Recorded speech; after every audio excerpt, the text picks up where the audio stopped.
Hi, welcome to our blog. I just wanted to show you everything that we have gotten to homeschool our upcoming kindergartner and upcoming second grader. I'm going to go through in a minute, but this is pretty much everything that we've acquired, and let's get started. So, for our second grader, we really need to work on handwriting. So we've gotten the Handwriting Without Tears, and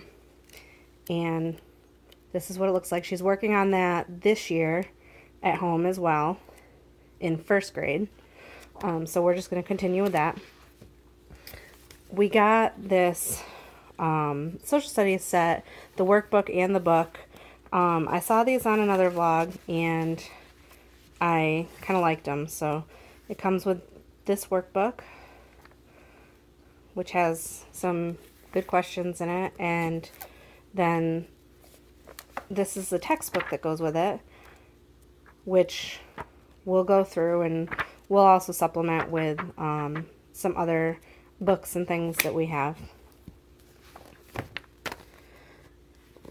For science, I really liked these Science Fusion books. They're workbooks and textbook in one, so they are consumables, but they weren't too expensive. I found them on Amazon. That's where I found most of my books, and they're nice and bright, and I just really like the way that they're laid out. For spelling, this is something new we're trying, but I kind of like the way that it was really hands-on. You cut out and separate into various categories, so you're really looking at the words and in a hands-on way are learning how they're spelled and put together. And that's Words Their Way. I didn't buy the book that goes with it because I watched another video on this this book, and it didn't seem that it was really all that necessary. For English, we decided to try Voyages in English. Pretty basic. There's a lot of different things you can use, but this is just kind of what we picked. So hopefully this one works for us. For math, I really like the Horizons book because it doesn't just do one thing and then stop there and move on to the next thing. It brings subjects up over and over. So you kind of are really drilling in those different subjects of math over and over, and they're not just doing them and then forgetting them. So that comes with book 1 and book 2. And we also decided to try Real World Math to supplement. These books are really neat. Like this one's dinosaurs. So the whole book is based on dinosaurs, and it uses real world math to figure out different problems about dinosaurs. And the Zookeeper one is the same way. It's all different math that a zookeeper would use in the day-to-day life. I'm going to go over to my kindergartners pile. We decided to try to stick with a lot of the same books. I did get her a science book. I don't think it's completely necessary for kindergarten, but I wanted her to feel like she was included as my second grader is doing her science. I also have the Horizons Math for her for the same reason. I just really liked the way that these ones are laid out. And it also comes with 2 books. We're going to do Handwriting Without Tears for her as well. I think that it's working well for my second grader. Well, now first grader. So that one we're going to do. And then we've already started. She's in preschool. She's 4, and we've already started the Explode the Code books. We started with Get Ready for the Code. She's done pretty well with the first few letters in here. She's able to discriminate the sounds. And before we started this, she really wasn't. I could ask her what something starts with, and she would just guess, most of the time, the letter S. So she's doing pretty well with these. We did get A, B, and C, and then I also got the first book. I don't know if we'll get to that or not, but if not, she'll use that next year. Also for her reading, we got the Bob books, and I found the Scholastic's phonics readers at Goodwill, so I picked that up. It's similar to the Bob's books. And then we have a few fun alphabet books to work on the ABCs as well. She knows her ABCs, but we'll use those to work on sounds of letters and keep going from there. I also have a bunch of Usborne books, and these Usborne books are neat. I use these with my first grader, and as you go through, there's a part that the parent reads, and then there's a part that the child reads when they get to that level. So I like those books. And then we have some things that we're going to share between both kids. We have some games that I currently play with my first grader. The Scrambled States of America is really neat. She likes that. It's teaching her the capitals, what the states look like, where they're located, nicknames for the states. That's a really good game. Race to the Treasure is a cooperative game that you both build a path to get to the keys and race to the end before the ogre gets them. And then we haven't done this puzzle yet, but because she's really liking the states, I got her this puzzle as well.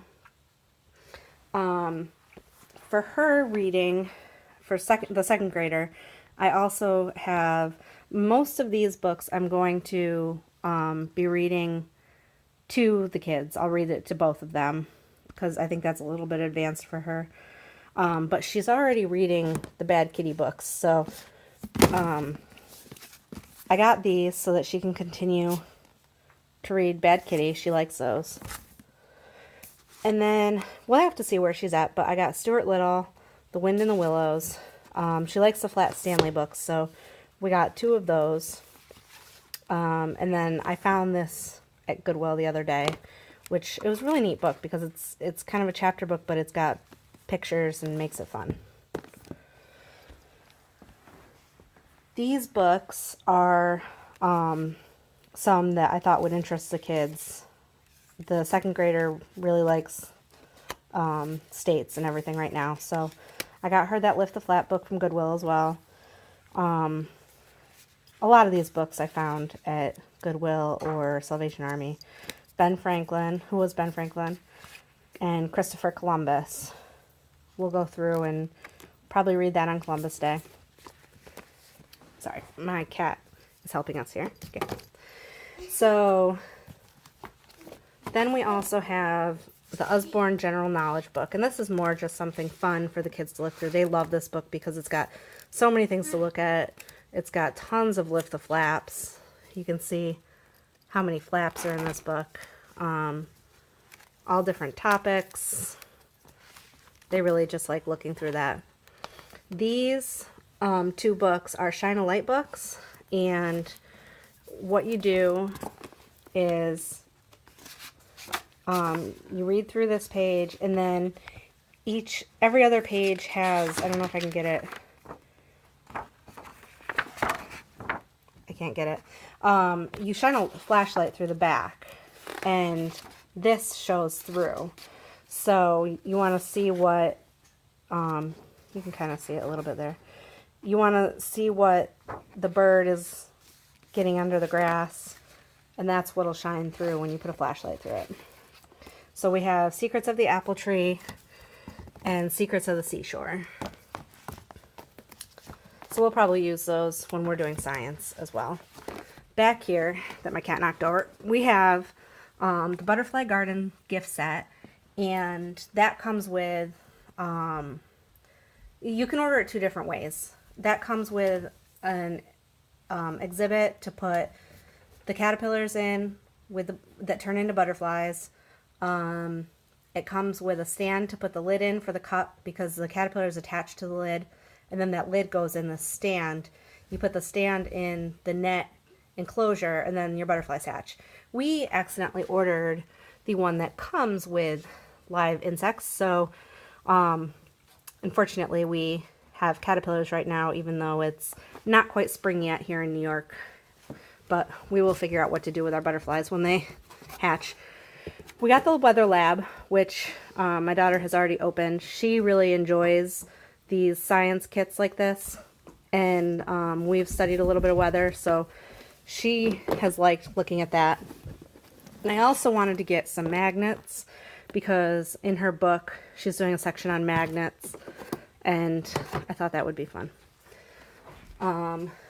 Over here we have our art section.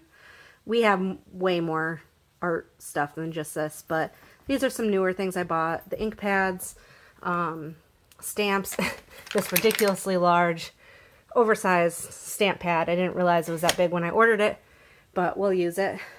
And then we have, I've been using these this year. They're just really nice quality envelopes to put pages in so that you can write over them with marker and reuse them. My preschooler has been using these this year to work on her ABCs and her handwriting. And then back here we just have some manipulatives, money and stuff for science. And oh, the last thing we got was a calendar for my upcoming kindergartner.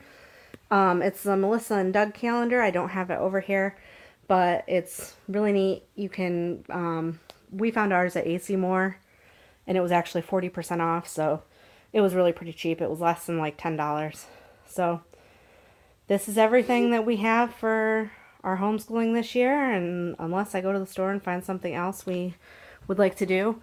The last thing that I have is these two binders, and I'm not sure if I'll use it next year, but I got one just in case.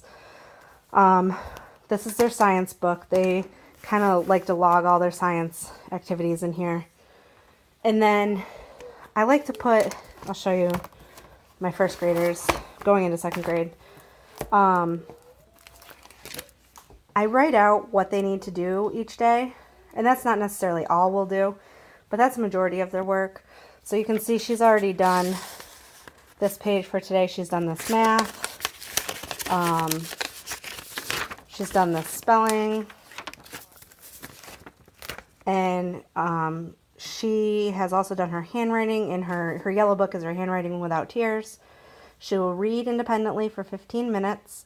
We were doing the planets last week, so we'll wrap up our study on planets. And then she does karate, so she's testing for her yellow belt, and her gym is going to be that she needs to work on her basic Form 1. So each day, you know, I do this every Sunday. I lay out what she's got to do for the week. Thursdays are a bit less because we have co-op, and we go with our other homeschooling friends, and she takes 2 classes at the co-op this session, and so she meets with other kids and gets lots of socialization and has a good time with that. So thanks for looking, and I hope you have a good homeschooling year.